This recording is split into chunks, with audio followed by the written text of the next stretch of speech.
이렇게 새로운 한 주 첫날 주일 예배 자리에 함께 모인 또 영상으로 예배드리는 모든 이들에게 하나님의 선하심과 축복이 늘 함께 하시기를 주님의 이름으로 축복합니다. 오늘은 우리가 사순절 이제 세 번째 주일을 맞이하고 있습니다. 이제 사순절이 무르익어 가는 것이죠. 사순절에 그 깊이를 더해가는 이러한 시점이라고 할 수가 있습니다. 그 어느 때보다도 개인적으로는 말씀을 준비하는 게 참 힘듭니다. 그 어느 때보다도 힘들고 과연 어떤 말씀을 하나님께서 원하시는지 선택하는 것도 그렇고 여러 가지로 어려운 상황이 분명합니다.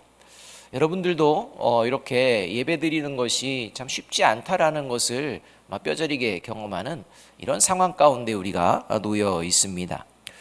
코로나19로 말미암은 것이죠.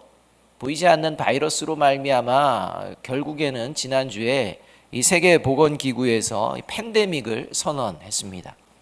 이 팬데믹이라는 것은 이 세계보건기구가 정한 전염병 등급이 있습니다. 1등급에서 6등급까지인데요. 이 등급 중에 가장 강력한 등급인 6등급을 이야기할 때가 팬데믹입니다. 이제 더 이상 나아갈 수 있을 정도의 강도는 없다는 겁니다. 이제 이것은 전 세계를 대유행하는 전 세계 창궐하는 전염병이 되었다라는 선언을 하고 있는 것입니다. 이 선언과 동시에 이제 유럽 국가들은 물론이고 이제 미국에서도 국가 비상사태가 선포되어지는 이런 일들을 우리가 보고 있습니다. 어쩌면 저와 여러분을 포함해서 이 전염병으로 말미암아 이 죽음의 공포가 드리워진 이런 모든 세상 사람들에게 가장 기쁜 소식이 있다면 어떤 소식일까요? 모든 사람들이 지금 갈급해하고 바라는 그 소식, 기쁨, 그 소식이 있다면 어떤 소식일까요? 아마 그것은 이 전염병의 대유행이 종식되었다라는 선언일 것입니다. 이제는 안심해도 이제 된다. 바깥 활동이라든지 모든 것들을 이제 해도 됩니다라는 이런 선언, 아마 이 선언이 기쁜 소식이 되어질 것이라고 생각되어집니다. 마땅히 이렇게 전염병의 종식을 위해서 우리 그리스도인들은 그리고 교회 공동체는 하나님 앞에 진실된 모습으로 하나님의 긍휼과 하나님의 도우심을 구해야 될 줄로 믿습니다. 이러한 마음을 가지고 저와 여러분이 예배에 임하여야 할 것입니다. 그런데 이러한 상황 속에서 하나님께서는 오늘 본문 말씀을 통해서 저와 여러분뿐만 아니라 전 세계를 향해서 이렇게 선언하고 계십니다. 복음을 믿으라라는 겁니다. 이 엄중한 상황 가운데 하나님께서 복음을 믿으라는 것입니다. 여러분, 복음이 뭡니까? 복된 소식입니다. 기쁜 소식이라는 것입니다. 하나님의 이 복되고도 기쁜 소식을 믿으라라고 이 상황 속에서 하나님이 모든 이들을 향해서 선포하고 계신다는 것입니다. 전염병이 창궐하고 있는 이 상황 속에서 복음을 믿으라라는 이 하나님의 말씀은 전염병을 종식되어질 것을 믿으라라는 단순한 이런 말씀이 아닙니다. 그저 우리가 지금 듣고 싶어하는 이제 이 사태가 빨리 조속히 해결되기를 원하는 그러한 모습, 그러한 것을 내가 허락하겠노라 라고 하는 차원에서 기쁜 소식을 믿으라 라고 하시는 말씀이 아니라는 것입니다. 오늘 이 엄중한 상황 가운데 하나님께서는 이 복음을 믿으라 말씀하고 계시는데, 이것은 이제는 이 전염병이 종식되어지는 것과는 근본적으로 본질적으로 비교할 수 없는 기쁜 소식이 무엇인지를 분명히 하자는 것입니다. 특히 이 예배 자리에 나와 있는 자들에게, 저와 여러분들에게 복음을 믿고 있는지 다시 한번 돌아보라고 말씀하고 있는 것입니다. 저와 여러분이 간절히 바라는 그 소식보다도 저와 여러분 안에 꿈틀꿈틀 살아 역사하고 있는 복음, 그 복음을 믿고 있는지 돌아보라라고 말씀하고 있다는 것입니다. 반드시 이 어려운 상황은 지나갈 줄로 믿습니다. 이 전염병의 상황은 종식될 것입니다. 그러나 전염병의 대유행이 어느 순간에 종식이 되더라도 전염병은 또다시 생겨날 수 있습니다. 역사가 그것을 얘기해 주는 거 아닙니까? 그런데 이런 전염병이 생길 때 다시 생겨도 더 이상 그 전염병에 대해서 두려워하지 않는 상황도 역사 가운데 생겨납니다. 동일한 전염병입니다. 동일한 바이러스입니다. 그럼에도 불구하고 역사가 흐르는 동안 이제는 그것은 공포의 대상이 안 되는 경우가 많습니다. 이런 일들이 벌어진다는 것입니다. 어떻게 가능합니까? 백신이 개발되기 때문입니다. 이런 백신이 개발되고 나면요, 이 백신이 치료할 수 있는 전염병은 더 이상 병 취급을 하지 않습니다. 이것이 상용화가 되면 그 전염병은 더 이상의 큰 공포를 주지 못하기 때문입니다. 이렇게 이 백신이 개발이 되어지면 이 전염병이라는 공포는 현존하지만 그것이 더 이상 우리의 삶을 뒤흔들지 못한다는 것입니다. 그러나 이제 이 백신이 개발이 되어도 문제는 뭐냐면 우리의 생명은 조금 더 연장되어질 수 있다는 겁니다. 그 정도라는 것입니다.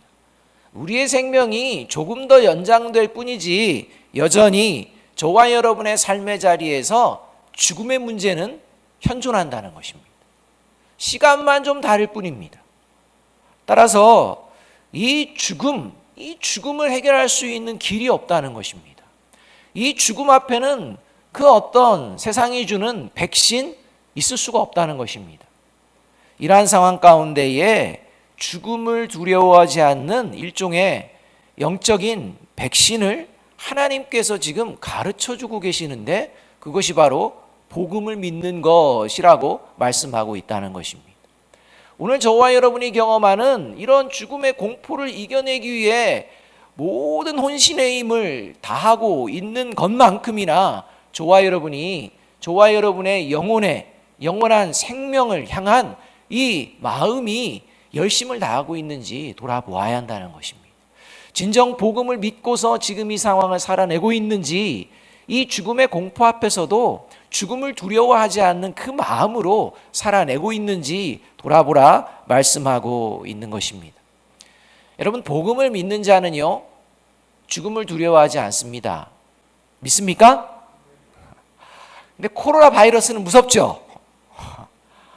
여러분, 죽음을 두려워하지 않는다라는 이 믿음을 오해해서는 안 됩니다. 죽음을 두려워하지 않는다고 하니까 그냥 막 만용을 부려가지고 조심해야 될 것도 조심하지 않고 그렇게 살아가는 그런 어리석은 모습을 이야기하는 게 아닙니다. 오늘 본문에서는요, 이 죽음을 두려워하지 않는 진정한 복음을 믿는 존재의 모습이 어떠한 모습인지, 특별히 이런 엄중한 상황 가운데에 어떤 모습으로 자신의 삶을 돌아보는 자가 복음을 믿는지를 말씀해주고 있다는 것입니다. 복음을 믿는 것, 무엇을 말하는 것일까? 15절이 이렇게 말씀을 합니다. 이르시되 때가 찼고 하나님 나라가 가까웠으니 회개하고 복음을 믿으라 하시더라, 이렇게 말합니다. 이 말씀의 핵심은요, 하나님의 나라입니다. 만일 하나님의 나라가 없다면 복음도 관련이 없습니다. 하나님의 나라가 실존하기 때문에 복음을 믿으라 하나님이 말씀하고 계신다는 것입니다. 그러니까 저와 여러분 안에 하나님의 나라가 살아 움직이고 있는지를 돌아보아야 합니다. 그래서 복음을 믿는다는 것은요, 첫 번째는 하나님의 나라가 실제함을 믿는 것을 말하는 것이요, 두 번째는 이 하나님의 나라는 오직 예수 그리스도를 믿는 자들에게만 허락되었음을 믿는 것을 말합니다. 이게 복음을 믿는 것입니다.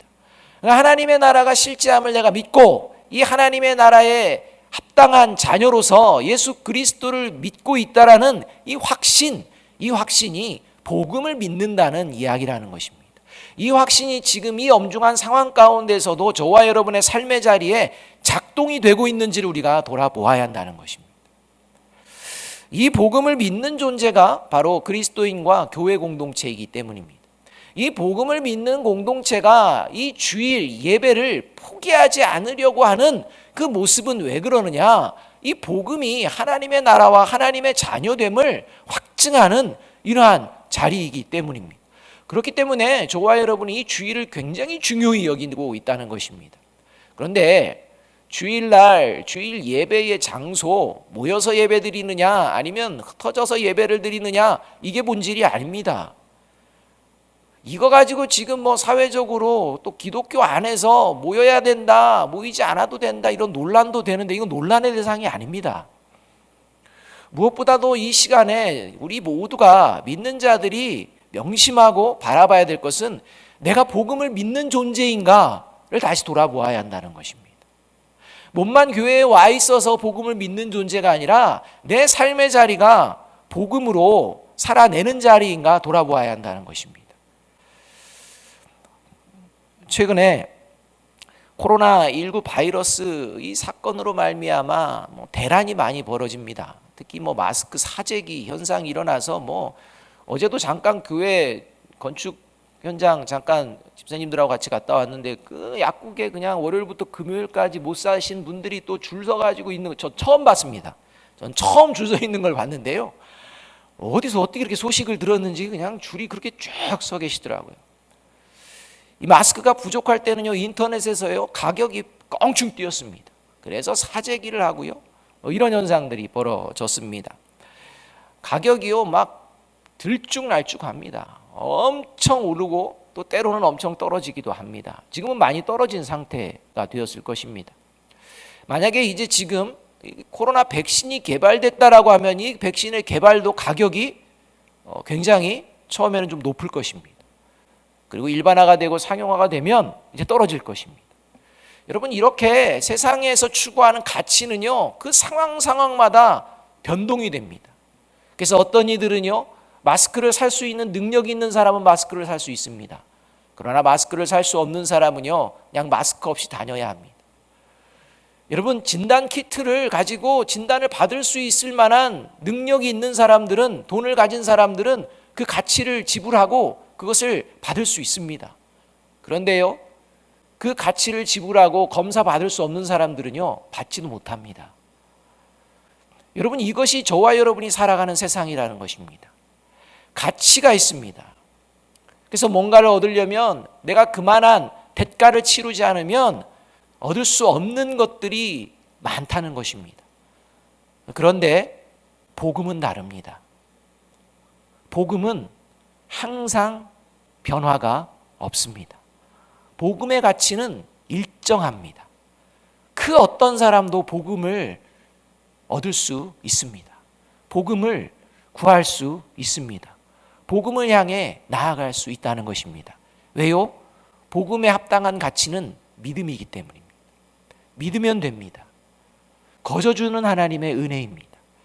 이 하나님의 은혜가 복음이고 이 복음이 저와 여러분의 영원한 생명을 책임져 준다는 것입니다. 이것을 믿는 것이 그리스도인이라는 것입니다. 저와 여러분이 마스크를 쓰고 저와 여러분이 무엇인가를 통해서 저와 여러분의 생명이 연장되거나 생명이 이어지는 것이 아니라 생명의 주관자 되신 이 하나님을 바라보는, 이 복음을 바라보는 이 사람이 바로 그리스도인이라는 것입니다. 그런데 이렇게 대가 없이 받을 수 있는 복음, 이 복음에 수많은 사람들이 관심이 없다는 겁니다. 여러분, 이게 저와 여러분이 살아가는 현실입니다. 여러분, 하나님께서 지금 주시는 복음을 믿으라, 이 말에 얼마나 많은 사람들이 관심을 가질까요? 관심 갖는 사람들이 많지 않다는 것입니다. 복음이 얼마나 귀한 것인지를 설명을 해줘도 관심을 갖는 것이 아니라는 것입니다. 여러분, 왜 그럴까요? 그것은 죽음 이후에 어떤 일이 벌어지는지 모르기 때문이라고 우리는 생각할 수 있습니다. 만약에 죽음 이후에 어떤 일이 벌어질지 모두가 경험해 볼 수 있다면 아마 복음 다 받아들이려고 할 것입니다. 여러분, 지금 이렇게 코로나19 바이러스로 말미암아 사람이 막 죽어가고 그 병으로 말미암아 위기 상황이 보여지고 이것이 한두 사람이 아니라 전 세계적으로 수많은 사람들이 그 생명을 잃어가는 그 장면을 보기 때문에 저와 여러분이 지금 어떻게 해서든지 목숨을, 생명을 유지하기 위해서 힘을 쓰는 거 아닙니까? 그것을 위해서라면 무엇이든지 지금 다 하려고 하는 이런 모습으로 나아가는 거 아니겠습니까? 그런데 복음에 관한 것은 죽음 이후와 관련이 되어 있는 그런 모습이기 때문에 사람들은 관심이 없다는 것입니다. 더 나아가 그 책임이 누구에게 있느냐? 복음을 믿는다는, 복음을 전한다는 그리스도인과 교회 공동체가 변질되어 버리고 있기 때문입니다. 여러분, 이것을 복음을 믿지 않는 세상 사람들이 보는 것입니다. 그러면서 복음 별 중요한 것도 아니네, 이렇게 생각한다는 것입니다. 여러분, 이것이요 지금 벌어지는, 이 땅에 벌어지고 있는 상황이라는 것입니다. 이 상황을 우리가 잘 분별해야 합니다. 저와 여러분이 그리스도인으로 교회 공동체로 복음을 믿는 듯 하지만 정말 복음을 믿는 삶을 살아내는지 돌아보아야 한다는 것입니다. 예수 그리스도로 말미암아 나는 구원을 받았다라고 이야기는 하지만 정말 내가 구원을 받은 존재로 살아나고 있는지 다시 한번 심각하게 돌아보아야 한다는 것입니다. 지금 세상 많은 사람들이 복음을 믿지 않습니다. 왜요? 복음을 이야기했던 존재들이요 복음을 버린 것들을 보았기 때문입니다. 그렇게 복음을 버리고서도 잘 사는 것 같이 보여졌던 모습들이 이 역사의 가운데에 진행이 되었기 때문입니다. 여러분, 그렇기 때문에 사람들은 복음을 믿으라 라는 예수님의 말씀 가운데서도, 하나님의 말씀 가운데서도 그냥 흘려듣는 것입니다. 심각한 것은 그리스도인이라고 하는 저와 여러분 교회 공동체도 이 말씀을 다시 깊이 생각하지 않을 때가 많다는 것입니다. 뭐 믿는데 뭐라고 여기 이러한 생각에서 멈출 때가 많다는 것입니다. 저와 여러분은 어떠한지 이제 돌아보아야 합니다. 여러분, 복음 믿으십니까? 여러분, 복음 믿으십니까? 오늘 그 믿음이 하나님 앞에서 진실된 고백이 되어지기를 주님의 이름으로 축복합니다. 저와 여러분의 그 믿음을 통해 하나님이 영광 받으시고 하나님의 이름이 하나님을 믿지 않는 자들에게 경외의 대상이 되기를 주님의 이름으로 간절히 원합니다. 그렇다면 저와 여러분이 과연 복음을 믿는가? 뭘 통해 알 수 있느냐? 저와 여러분의 삶의 자리에 첫 번째요, 복음을 믿을 때는요 어떤 일이 벌어지냐? 삶의 그 어떤 상황에도 결코 절망하지 않는다는 것입니다. 여러분, 삶의 자리 가운데 여러분들이 절망하는 순간 그 절망에서 빠져나오는 힘이 어디에 있었습니까? 그게 복음이라는 겁니다. 어떤 절망의 상황에서도 그리스도인은요 절망하지 않습니다. 이게 복음입니다. 그래서 죽음을 두려워하지 않는다는 게 그런 것입니다. 죽을 것 같은, 이제는 내 인생이 다 끝나버린 것 같은, 내 인생에는 이제는 뭐 소망의 빛이라고는 찾아볼 수 없는, 희망이라고는 전혀 보이지 않는 이러한 상황에 내가 던져졌을지라도 그리스도인은 그곳에서도 소망을 바라보는 존재라는 것입니다. 절망하지 않습니다. 이게 복음을 믿는 자들입니다.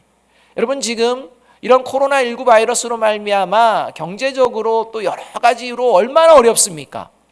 우리 부모님들 애들이 학교 안 가니까 얼마나 힘듭니까?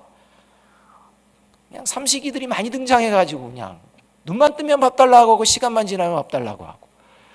여러분, 얼마나 우리가 이 경제적으로도 지금 어려운 상황 가운데 있습니까? 그런데 이런 상황에서도 그리스도인들은요 보여지는 상황으로 말미암아 절망하지 않습니다. 이게 그리스도인입니다. 14절의 말씀 함께 한번 읽어보겠습니다. 14절입니다. 같이 읽습니다. 시작. 요한이 잡힌 후 예수께서 갈릴리에 오셔서 하나님의 복음을 전파하여, 이렇게 말. 예수님께서 하나님의 복음을 이제 본격적으로 전파하십니다. 사탄의 은밀한 유혹 이제 확실하게 물리치시고 이제 공생애를 시작하십니다. 요한이 복음을 증거할 때, 요한이 예수 그리스도에 앞서서 하나님의 나라를 선포하는 이러한 상황을 지켜보시다가 이제 요한이 감옥에 잡히자마자 이제 예수님께서 드디어 전면에 등장을 하십니다. 그리고 하나님의 복음을 선포하십니다. 그런데 하나님의 복음을 선포하는 장소가 어디냐면 갈릴리입니다. 갈릴리에 오셔서 복음을 전파합니다. 여러분, 예수 그리스도가 누구시고 예수님이 어떤 존재인지 이것을 먼저 쉽게 드러내고 이 소문을 빨리 전파하려면 중심부에서 해야 됩니다. 심장부와 같은 곳에서 해야 됩니다. 뭔가 영향력이 있는 자들이 많이 모여 있는 곳에서 증거해야 합니다. 여러분, 우리들이요 출세를 하거나 뭐 직장을 구하거나 할 때 왜 지방에 있는 사람들이 서울로 모이는 것입니까? 이곳에 더 큰 영향력이 있기 때문입니다. 마찬가지로 예수님께서요, 하나님의 복음을 전할 때 효과적으로 전하려면은, 그런 효율성을 따진다면 예루살렘에서 증거하셨어야 합니다. 예루살렘에서 이 정치, 경제, 문화의 이 중심인, 그리고 식자, 유식한 자들, 배운 자들, 그리고 영향력 있는 자들이 가득한 이 예루살렘 앞에서 이 하나님의 복음을 증거하는 것이 더 효과적일 수 있었습니다. 그런데요, 변두리 지역인 갈릴리 지역에서 예수님께서 하나님의 복음을 전파하고 있다는 것입니다. 중심지인 예루살렘이 아닌 멀리 떨어져 있는 변방 지역, 갈릴리 지역에서 이제 하나님의 아들 예수님께서 하나님의 복음을 전파하기 시작합니다. 마태복음 4장 15절에 의하면 이 갈릴리 지역을요, 유대인들은 뭐라고 불렀느냐? 이방의 갈릴리라고 표현하고 있는 것을 볼 수가 있습니다. 그러니까 이 갈릴리 지역이 그냥 단순한 변방이 아니라 유대인들에게는 아주 쓸모없을 것처럼 보여지는, 아무 의미 없는 지역과 같은, 하나님의 땅이 아니라 그냥 이방의 땅이라고 해도 뭐 큰 문제가 없을 것 같은 이런 생각을 가지고 있는 곳이 어디에 있느냐? 갈릴리 지역이었다는 것입니다. 그래서 이방의 갈릴리여라는 말을 마태복음에서는 기록하고 있습니다. 당시 갈릴리 지역은요, 이방 지역과 인접하여 있어서 많은 가나안 족속들이 거주하고 있었고, 이방인들도 바로 침략해오는 그런 지역이었습니다. 또 이방인들과 혼혈해서 결혼도 하는 이런 일들도 벌어지는, 그리고 언어도 이 갈릴리 방언이라는 이 방언을 하는 이런 언어들이 생겨나는 이런 지역이었습니다. 그래서 갈릴리 지방 사람들은 이 정통 유대인들에게는 무시당하는, 외면당하는 이런 지역이었습니다. 예루살렘 인근의 유대 지역에 사는 사람들은, 그래서 갈릴리 사람은 흔히 말하는 촌사람이라는 겁니다. 제가 전주 출신이었거든요. 근데 서울에서 이제 학교를 다니는데 방학이 되었는데요, 아이들이 물어보는 것입니다. 너 방학하면 촌에 가? 이러는 겁니다. 그래서 갑자기 제가, 전주는 전라북도 도청 소재지가 있는 도시야, 이제 그런 대답을 했습니다. 그때는 충격이었습니다. 저는 전주가 촌이라는 생각을 한 번도 안 했습니다. 근데요, 촌이라는 이야기가 서울 아이들에게는 익숙한 것입니다. 촌에 가냐는 것입니다. 그때 마음이 굉장히 힘들었습니다. 그와 같이 지금 이 갈릴리는요, 유대인들에게 그냥 촌뜨기와 같은 이런 존재들로밖에 여겨지지 않는 그러한 지방의 사람들이었다는 것입니다.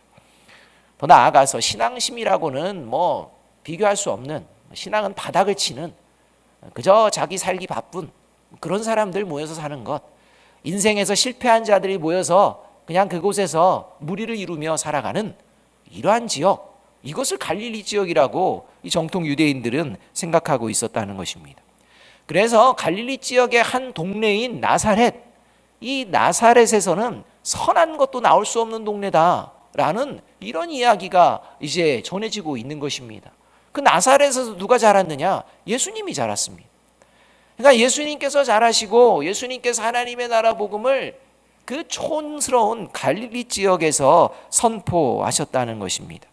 소외되고 천시받고 인정받지 못하는, 어쩌면 예루살렘에서 보았을 때는 실패한 인생들만이 모여서 살아가는 그런 지역, 갈릴리 지역입니다. 그런데 놀라운 것은 이곳에서 복음이 시작되었다는 것입니다. 그리고 이렇게 갈릴리 지역에서 하나님의 나라 복음이 선포되는 것이 하나님의 뜻이었노라고 선지자 이사야의 말씀을 인용해서 마태복음 4장 15절 16절이 말씀하고 있는 것입니다. 이 마태복음 4장 15절 16절 말씀은 이렇게 말씀을 합니다. 스불론 땅과 납달리 땅과 요단강 저편 해변길과 이방의 갈릴리여, 흑암에 앉은 백성이 큰 빛을 보았고 사망의 땅과 그늘에 앉은 자들에게 빛이 비치었도다 하였느니라. 여러분, 왜 하나님의 복음이 갈릴리에서 먼저 전파되는 것입니까? 그것은 바로요, 갈릴리에 살아가는 사람들은 희망이 없었던 것입니다. 이스라엘 백성으로서, 하나님의 백성으로서의 자존감이 높지 못했던 곳입니다. 희망이라고는 찾아볼 수 없는 어둠의 땅과 같은 그늘진 죽음의 땅에 그저 그냥 주저앉아 변방에서만 살아갈 수밖에 없는 게 우리의 인생이라고 생각하며 그저 살아가는 그런 인생들 가운데에 하나님의 나라의 빛, 소망의 빛이 비추어졌다는 것입니다. 이 빛은 이제 그 지역에 사는 사람들로 하여금 소망이 일어나는 자리가 되어집니다. 그래서 예수님께서 갈릴리에서 사역하는 동안 갈릴리 사람들은요, 하나님의 나라에 대한 꿈들이 몽글몽글 여물어 가게 되는 것입니다. 여러분, 이렇게 희망이 없고 절망밖에 없는, 특별히 갈릴리 지방은요, 어떻게 해서든지 혁명, 내 인생 한번 바꿔보자는 생각을 가지고 있는 이러한 혁명가들이 또 많이 나오는 지역이었습니다. 그러니까 어떻게 해서든지 바꿔보려는 이러한 마음이 있지만 바뀌어지지 않는 그 인생의 아픔 가운데 있는 이러한 지역 가운데에 복음의 빛이 비추었다는 것입니다. 저와 여러분의 삶의 자리 가운데에 희망이 없어지고 아무런 인생에 이제 낙이 없어질 것 같은 그러한 상황에 있을지라도 그곳에 하나님의 복음의 빛이 비추어지고 있는 줄로 믿습니다. 그 복음의 빛이 저와 여러분을 다시 일어나게 할 줄로 믿습니다. 희망이 사라지는 것 같은 이 세계에 이 전염병의 창궐이라는 이 어둠 가운데에 그늘진 사망 가운데에 여전히 복음은 비추어지고 있고 하나님께서는 일하고 계시는 줄로 믿습니다. 그래서 요한복음 5장 17절은 이렇게 말씀하고 있는 것입니다. 같이 한번 읽습니다. 시작. 예수께서 그들에게 이르시되 내 아버지께서 이제까지 일하시니 나도 일한다 하시매.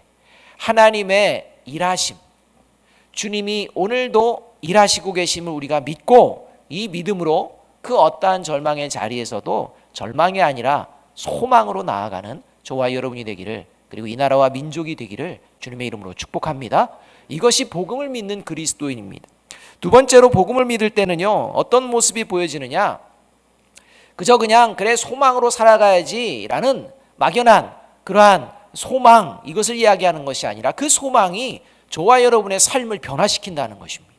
그 변화를 어떻게 시키느냐, 첫 번째는 잘못된 삶의 방향을 돌이키게 만듭니다. 잘못된 삶의 그 방향을요 멈추게 만듭니다.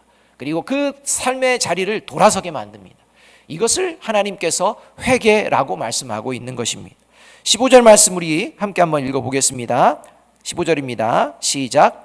이르시되 때가 찼고 하나님의 나라가 가까이 왔으니 회개하고 복음을 믿으라 하시더라. 여러분, 복음을 믿는데 이 복음의 믿음이 온전해지기 위해서는 반드시 선행되는 게 뭐냐? 바로 회개라는 것입니다. 삶의 방향을 바로 보고 잘못되었다면 돌이키는 것을 먼저 보아야 한다는 것입니다. 저와 여러분의 삶의 방향이 지금 잘못되고 있는지 그렇지 않은지를 우리가 자세히 보고 잘못됐다면 돌이켜야 한다는 것입니다. 당시 유대인들이요, 예수님께서 하나님의 나라가 가까이 왔다, 복음을 믿으라 라는 이 이야기를 들을 때요, 모든 유대인들은요 마음이 뛰었습니다. 모든 유대인들은 드디어 때가 왔는가 라는 이런 소망에 가득 찼다는 것입니다. 그런데 문제는요, 유대인들이 바라는 하나님의 나라는 달랐습니다. 유대인이 바라는 하나님의 나라는 어떻게 이루어지는 나라냐? 세상이 추구하는 강력한 힘에 의해서 차지하게 되는 그런 나라를 이야기하는 것이었습니다. 그래서 세상에 강력한 힘을 가진 왕 메시아가 오게 되면 이 세상의 모든 권력과 힘은 무너지게 되고 이것들을 다스리며 이제 모든 나라를 통치할 수 있는 이 힘을 가진 이런 존재, 이 메시아가 오면 하나님의 나라는 도래하게 된다라는 생각을 가졌던 것이 유대인들이 가졌던 하나님 나라 사상이라는 것입니다. 그래서 유대인들은요 강력한 힘을 가진 존재를 기대했습니다. 강력한 힘을 가지고 자신들을 억누르고 어렵게 하는 이런 존재들을 물리치는 이러한 모습에 이러한 하나님의 나라를 기억했고, 이런 하나님을 나라를 위해서 이러한 왕만 오면 그 전쟁을 내가 준비하고 그 전쟁에 동원되는 것을 불사하는 이런 각오를 가진 존재들이 이스라엘 백성들이었다는 것입니다. 싸우자 하면 이제 나갈 준비를 하고 있는 것입니다. 그리고 하나님의 나라를 이룰 것이다라고 이렇게 믿고 있었던 것입니다. 그런데 지금 예수님께서 말씀하시는 하나님의 나라는 어떻게 이루어지느냐? 회개함으로 이루어진다, 이렇게 말씀하고 있는 거예요. 세상의 강력한 힘으로 이루어진다고 생각했는데 그 생각 돌이키라는 겁니다. 그것으로 안 된다는 것입니다. 하나님의 나라는 세상이 추구하는 힘이 아니라 회개라고 말씀하고 있는 것입니다. 이것을 유대 종교 지도란 싫어했습니다. 이것이 이스라엘 백성들이 못마땅한 것입니다. 이렇게 예수님께서 힘주어 회개하라, 하나님의 나라는 회개에 있다 외치시고 3년 동안 복음을 전파하셨지만 끝까지 회개하지 않는 자들이 유대 종교 지도자들이었고 유대 백성들의 모습들 가운데 있었다는 것입니다. 지금도 마찬가지입니다. 이렇게 전염병이 대유행하고 있는데도 불구하고 결코 하나님 앞에서 회개해야 될 것을 찾지 않고 그저 이 상황만 끝나기를 바라는 그런 그리스도인과 교회 공동체가 있다는 것입니다. 여러분, 이것을 우리가 두려워해야 합니다. 여러분, 회개하지 않는 자들이 있습니다. 요한계시록을 보게 되면 하나님의 재앙이 임합니다.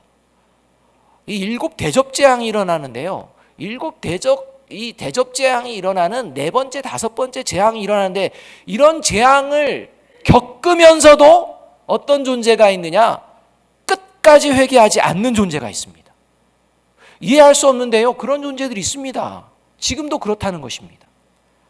그 요한계시록 16장 8절부터 11절을 제가 천천히 읽어드릴 텐데요, 여러분 그 내용을 보면서요, 이런 회개하지 않는 존재가 있다라고 말씀하시는다는 사실을 우리가 다시 한번 마음 가운데 각인해야 된다는 것입니다. 계시록 16장 8절에서 11절 이렇게 말합니다. 넷째 천사가 그 대접을 해 쏟음에 해가 권세를 받아 불로 사람들을 태우니 사람들이 크게 태움에 태워진지라. 이 재앙들을 행하는 권세를 가지신 하나님의 이름을 비방하며 또 회개하지 아니하고 주께 영광을 돌리지 아니하더라. 해로 말미암아 태움을 받고 화상을 입고 이런데도요, 회개하지 않고 하나님을 오히려 비방한다는 것입니다. 또 이렇게 얘기합니다. 또 5째 천사가 그 대접을 짐승의 왕좌에 쏟으니 그 나라가 곧 어두워지며 사람들이 아파서 자기 혀를 깨물고 아픈 것과 종기로 말미암아 하늘의 하나님을 비방하고 그들의 행위를 회개하지 아니하더라. 이렇게. 지금 종기가 나고 죽어가고 같은 그런 상황이 되는데요, 하나님 앞에서 회개라고는 찾아볼 수 없는 이런 존재들이 있다는 것입니다. 여러분, 지금 팬데믹 현상 때문에 비상사태가 막 벌어지고 있는 곳이 어디입니까? 유럽과 미국 아닙니까? 여러분, 유럽과 미국이 어떠한 지역이었습니까? 하나님의 복음이 편만했던 곳입니다. 하나님의 복음으로 흥왕했던 곳입니다. 그런데요, 지금은 어떻습니까? 전염병으로 창궐해지고 있습니다. 여러분, 이걸 그냥 전염병 때문이야 라고 생각할 문제가 아니라는 겁니다. 여러분, 왜 세상에 많은 사람들이 하나님의 복음, 그것도 아무것도 아니야 이렇게 생각합니까? 유럽의 역사를 보니까요, 하나님 믿는 것보다 하나님 안 믿어도 잘 살거든요. 하나님 안 믿어도 그냥 충분히 재밌게 살아갈 수 있거든요. 미국을 보니까요, 하나님 그렇게 확실하게 안 믿어도 괜찮거든요. 변질돼도요, 괜찮거든요. 그런데 어떻게 하나님의 복음을 믿을 수가 있겠습니까? 하나님의 복음 없이 살아가는 이런 나라들의 역사를 보면서도 여전히 존재하고 선진국이라는 대열에 끼어 있는 이런 나라를 바라보며 무슨 복음을 믿을 수가 있겠습니까? 문제는 이런 상황 가운데 과연 유럽과 미국이 회개를 할까? 우리는 주목해서 보아야 한다는 것입니다. 결코 회개하지 않는 존재들이 넘쳐날 것입니다. 그러나 하나님께서는 회개하는 자에게 새로운 삶을 주실 줄로 믿습니다. 이게 하나님의 뜻입니다. 하나님은 회개하라는 것입니다. 회개하면 새롭게 하시겠다는 것입니다. 여러분, 예수님께서 이 하나님의 나라가 가까이 있으니 회개하라 이 외침이요, 마태복음하고 마가복음에만 등장합니다. 누가복음, 그 다음에 요한복음에는요, 이 하나님 예수님의 복음 첫 일성은 등장하지 않습니다. 여러 가지 이유가 있겠지만요, 중요한 게 있습니다. 여러분, 마태와 마가는요, 이 회개가 얼마나 소중한 것인지를 그의 삶의 자리에서 경험했던 사람들입니다. 여러분, 마태가 누굽니까? 세리입니다. 유대인이라고 취급받지 못하고 죄인이라고 취급받는 존재입니다. 근데 마태가요, 예수 그리스도의 복음을 듣고 회개합니다. 그리고 예수님의 제자가 되고 하나님의 그 복음의 능력을 체험합니다. 그의 인생이 새로워집니다.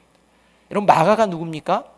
마가는요, 바나바와 바울과 함께 1차 전도 여행을 떠날 때 전도 여행 중에 힘들어서 무단 이탈한 존재입니다. 도망쳐가지고요, 힘들다고 자기 집으로 돌아온 존재입니다. 그래서 2차 전도 여행 때 바나바는 그래도 조카인 마가를 데리고 가려고 하는데 사도 바울은 그렇게 복음에 확신이 없는 자와 같이 갈 수 없다고 가지고 심하게 다투는, 결별하게 되는 이런 상황에 단초가 되어졌던 것이 마가입니다. 형편없는 존재입니다. 얼마나 소문이 났겠습니까? 복음을 전한다고 그냥 하더니만 힘들다고 이제는 돌아서 버리는 그런 마가, 젊은이, 청년. 그런데요, 마가가요, 나중에는요, 사도 바울을 통해서요, 어떻게 평가받느냐? 나의 동역자라는 평가를 받습니다. 베드로 전서를 보게 되면 베드로를 통해서요, 나의 아들이다, 이런 평가도 받습니다. 여러분, 어떻게 이게 가능합니까? 마가가 회개했기 때문에. 그의 인생의 실패, 하나님께 등을 돌렸던 그 상황 가운데에도 다시 복음 앞으로 나올 때 하나님은 그 삶을 새롭게 하여 주실 줄로 믿습니다. 이게 복음입니다. 그래서 사도행전 3장 19절은 이렇게 말씀합니다. 같이 한번 읽어봅니다. 같이 읽습니다. 시작. 그러므로 너희가 회개하고 돌이켜 너희 죄 없이 함을 받으라. 이같이 하면 새롭게 되는 날이 주 앞으로부터 이를 것이요. 오늘 저와 여러분, 우리 아름다운 교회, 또 이 한국교회, 세계의 교회가 하나님 앞에 바르게 회복할 때 이 모든 상황들 하나님께서는 새롭게 해주실 줄로 믿습니다. 이 믿음으로 저와 여러분이 먼저 회개의 자리에 나아가는 것, 이게 잘못된 삶의 방향을 돌이키는 것, 이게 바로 복음을 믿는 것입니다. 마지막으로 복음을 믿을 때 그래서 어떻게 되느냐? 잘못된 삶의 방향을 돌이켜서 바른 방향의 삶을 살아내게 된다는 것입니다. 그냥 돌이키고 끝나는 게 아니라 이제는 바른 방향의 삶을 살아냅니다. 바른 방향의 삶을 살아낸다는 것은 예수님을 따른다는 것을 이야기합니다. 여러분, 그래서 오늘 본문이 등장하는 회개하라 하나님 나라가 가까웠다라는 이 예수님의 이 선포가 있은 뒤에 뒤이어 등장하는 게 뭐냐? 어떤 본문이냐? 예수님이 제자를 부르시는 장면입니다. 예수님께서 4명의 제자를 부르실 때 이 4명의 제자들이요, 그의 삶의 자리를 주저없이 내려놓고 예수님을 따르는 것을 볼 수가 있습니다. 이것이 바로 삶의 방향을 바른 방향으로 돌이키는 것입니다. 그저 삶에 안주했던 그 방향이 아니라 하나님의 나라를 향해 그 발걸음을 예수님과 함께 동행하는 발걸음으로 변화시키는 것, 이것이 바로 복음을 믿는 자의 발걸음이라는 것입니다. 여러분, 우리가요, 길을 잃었을 때 항상 찾아보는 게 있습니다. 그게 뭐냐면 나침반이라는 것입니다. 나침반은 언제나 일정하게 정북 방향을 가리킵니다. 변함이 없습니다. 저와 여러분의 인생의 방향, 하나님의 나라를 향해 나아가는 방향이 결코 잘못되어지지 않도록 하시는 하나님의 방법이 있습니다. 그게 하나님의 말씀입니다. 이 살아계신 하나님의 말씀과 저와 여러분 안에 있는 이 성령을 통해 하나님께서는 저와 여러분이 바른 방향의 삶을 살아내도록 하나님의 그 나라에 이르도록 이끌어 주실 줄로 믿습니다. 문제는 그 바른 방향에 관심이 없어서는 안 된다는 것입니다. 여러분들 소꿉놀이를 할 것입니다. 소꿉놀이는요, 아이들이 각자 역할 분담해서 아버지 역할도 하고 친구 역할도 하고 선생님 역할도 하고 막 합니다. 그런데요, 그 소꿉놀이는 그냥 놀이로 끝납니다. 아빠 노릇하다가 끝나는 겁니다. 아빠가 아닙니다. 엄마 노릇하다가 끝나는 것입니다. 복음을 믿는 그리스도인이 있고요, 복음을 믿는다고 생각만 하는 그리스도인 노릇하는 사람들이 있습니다. 교회 공동체임을 믿는 공동체가 있고요, 교회 공동체라고 믿는다고 생각만 하며 교회 공동체 노릇만 하는 공동체가 있습니다. 여러분, 이렇게 변질된 곳들은요, 바른 방향으로 가지 않습니다. 여러분, 제가 이 말씀을 묵상하며 제 마음 가운데 계속 찾아왔던 사건 하나가 바벨탑 사건입니다. 여러분, 바벨탑에 모였던 사람들은요, 바벨 지방에 모였던 사람들은요, 하나님을 모르는 자들이 아닙니다. 하나님을 아는 자들이었습니다. 그런데요, 그들은 하나님께 마음을 두지 않았습니다. 하나님이 원하시는 삶의 방향에 마음을 두지 않았습니다. 그리고 자기들이 원하는 삶의 방향에 마음을 두었습니다. 그리고 자기들이 원하는 삶의 방향에 합의를 이루어서 우리가 흩어지지 말자라고 모이자라고 열심히 모였습니다. 그런데 하나님께서는요, 그 모임을 기뻐하시지 아니하시고 흩어버리십니다.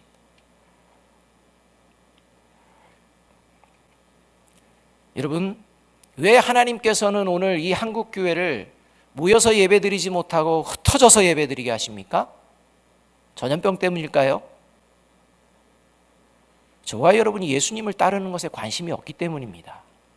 깊이 돌아보아야 합니다.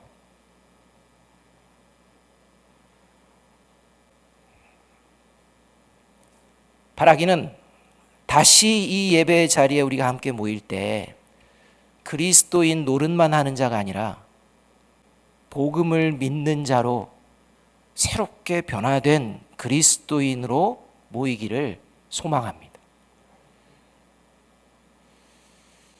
오늘 다시 하나님께서 저와 여러분에게 분명하게 말씀합니다. 때가 찼고 하나님의 나라가 가까이 왔으니 회개하고 복음을 믿으라. 에베소서 5장 15절 16절은 이렇게 말씀합니다. 함께 한번 읽어봅니다. 시작. 그런즉 너희가 어떻게 행할지를 자세히 주의하여 지혜 없는 자같이 하지 말고 오직 지혜 있는 자같이 하여 세월을 아끼라. 때가 악하니라. 여러분, 이런 상황 가운데에도 하나님 앞에 회개하지 않는 사람들이 넘쳐날 것입니다. 하나님의 복음에 대해서 관심 없는 사람들이 넘쳐날 것입니다. 그러나 이때일수록 더욱 하나님을 붙잡고 하나님의 복음에 확정된 자들로서 나아가는 저와 여러분이 되어야 할 것입니다. 양광모 시인이 쓴 썰물도 없는 슬픔이라는 시소설집이 있습니다. 이 시소설집에요, 이길 수 없는 것들이라는 시가 언급이 됩니다. 그 내용은 이렇습니다. 어둠은 빛을 이길 수 없고 겨울은 봄을 이길 수 없고 상처는 사랑을 이길 수 없고 절망은 희망을 이길 수 없고 불꽃은 열정을 이길 수 없고 불행은 감사를 이길 수 없고 머리는 심장을 이길 수 없고 불가능은 의지를 이길 수 없고 나의 시련은 나의 꿈을 이길 수 없고 나의 고난은 나의 믿음을 이길 수 없다. 여러분, 저와 여러분을 향한 하나님의 사랑은 그 누구도 이길 수 없습니다. 그 하나님의 사랑이 저와 여러분을 오늘도 향하고 있는 줄로 믿습니다. 이 하나님의 사랑의 복음을 붙들고 하나님의 사람으로 다시 시작하는 한 주간이 되어지기를 주님의 이름으로 축복합니다. 우리 다 함께 빌립보서 27장 상반절 말씀 함께 한번 읽어봅니다. 시작. 오직 너희는 그리스도의 복음에 합당하게 생활하라. 기도하겠습니다.